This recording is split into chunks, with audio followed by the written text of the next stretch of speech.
Hey y'all, and welcome back to No Longer Allowed with Kristen.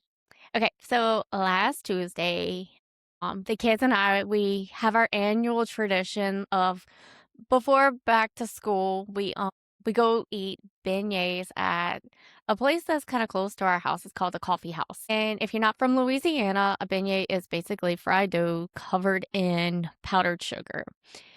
We take a picture outside every year. I do it of the kids. I don't ever get in the picture. Maybe I should at some point. And it's one of our favorite things that we look forward to. And we look back on and see how much they've grown in the last few years. So after we did our beignets, we always go and do something fun. And so this year we chose to go to the water park. And so the water park opened at 10. We planned to stay there till maybe like 2:33. So obviously we were going to have to eat lunch. And so I saw that they had a counter that had chicken fingers and fries. And so I was like, that's what we'll eat. That's easy for us to just like share, pick on like two different baskets or whatever. And so, and I was like, oh, the line's not that bad. But the kids weren't like super hungry yet. So I was like, okay, well, let's just wait. So about an hour later, I go back to this chicken line, and the line was like a mile long at this point. And so was the other line for that was serving like the hamburgers and the pizza. So either way, like I was gonna have to sit in line, but we chose the chicken fingers. And the chicken finger line was outside, no shade, just hot. But whatever. I waited like 15 minutes to get up to the front.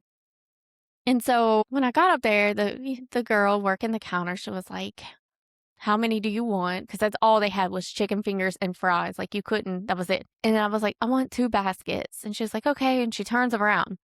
And so I'm just kind of like waiting for her to like, like give me the go on the credit card. And so she turns around and she was like, did you pay? And I was like, oh, no, not yet. And she was like, okay. And so she tells me my total. So I stick the card in the little reader. That was it. It like flashed green that all was good, whatever.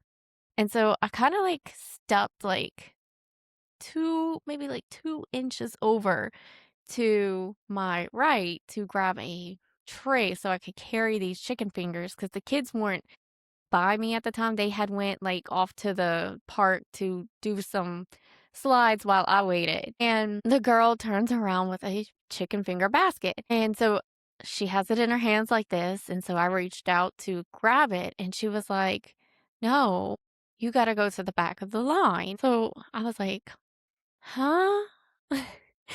And I turned around and I looked at the line, which was still a mile long, and my brain just went to like, what? And I had watched every single person before me walk away with their food. Like, they ordered, they paid, and they got their food in their hands and they walked off.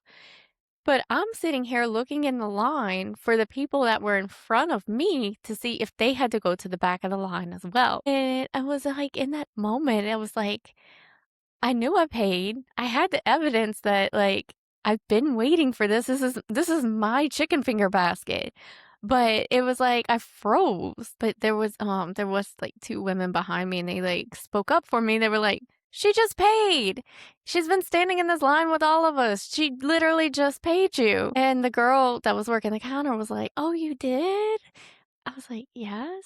And she was like, I think it clicked to her like, "Oh yeah, this is the person that I just took her order and like she's waiting." She's like, "Oh," she's like, she's like, "I'm sorry." And then I was like, "It's fine." Whatever. It was just like one of those moments of like you put on the spot and you're like, wait, what? Like, am I really supposed to go to the back of that line? Like, is this how it works? Everybody else walked off with their chicken. Why do I have to go to the back of the line?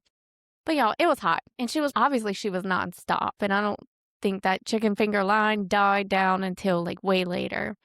And so it happens. But what I kept thinking about the next day was like, I literally like had all that evidence in front of me, but like, why did my brain freeze? And the second someone questioned me, like, I couldn't even I couldn't even figure it out. And then I realized I was like, oh, you know what?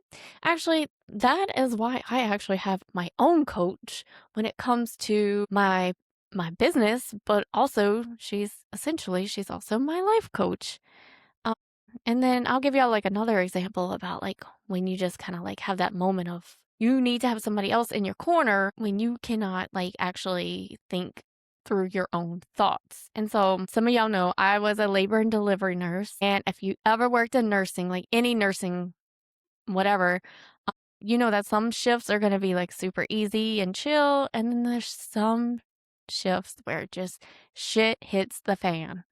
Whenever it did hit the fan, when the shit hit the fan, when it was your own patient that was in that crisis moment, it was almost like your logic went out the door. And not because you didn't know what to do, it was just because you were so deep inside that moment and you couldn't see the full picture.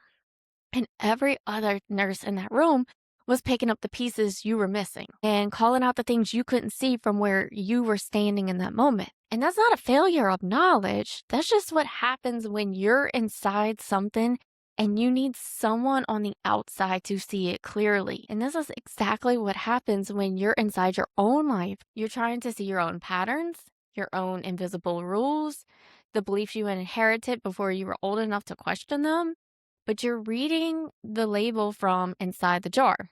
The directions are on the outside, and you can't see them from in there because the label is on the outside.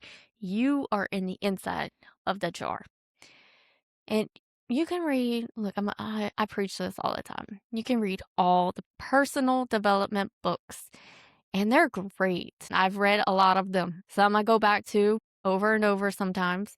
But here's what actually happens for most people. You finish the book, you're fired up, you're ready to implement. And then a few days in, it falls off.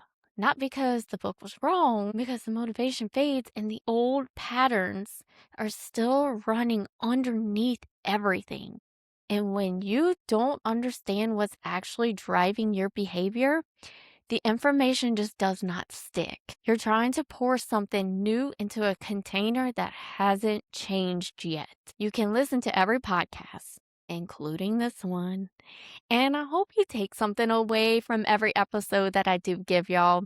But without someone in your corner working with you specifically, sometimes that's the only way to actually move the needle. A coach isn't going to tell you what to do. A coach is going to show you what's already there, the receipt you already have, the patterns running quietly underneath everything you've been trying to change. So let's think about it this way. You say you don't have time, but you have 24 hours in a day. So let's see, 8 of those hours you're sleeping. Ideally, we're sleeping those 8 hours, right? 8 of those you're working. And so that leaves 8 more hours of your day. Yes, there are commutes and there's pickups and practices and things that come along the way that, to take up those extra 8 hours. But if you actually wrote down hour by hour where those remaining hours go, you might be surprised at what you find. And that's what coaching does. It sits down with you and says, look at what you actually have. And that is actually what I do with my one-on-one clients. And it's also what we're doing in Unbecome. And here's what makes Unbecome different. You're not just getting coaching. You're getting a whole room full of women doing the same work at the same time as you. So when your brain goes blank and when you're standing in line knowing you paid but can't access the truth in the moment, someone else in that room might actually see what you can't see in that moment. 3 weeks, y'all. Unbecome starts in 3 weeks. I am so excited, y'all. It starts August 31st. I have the link in my show notes and it's also in my Instagram bio if you wanted to go there. And also, DM me. Let's talk about it. Let's see if this is something that you need in your life right now, or message me to ask questions. I'm always happy to answer questions.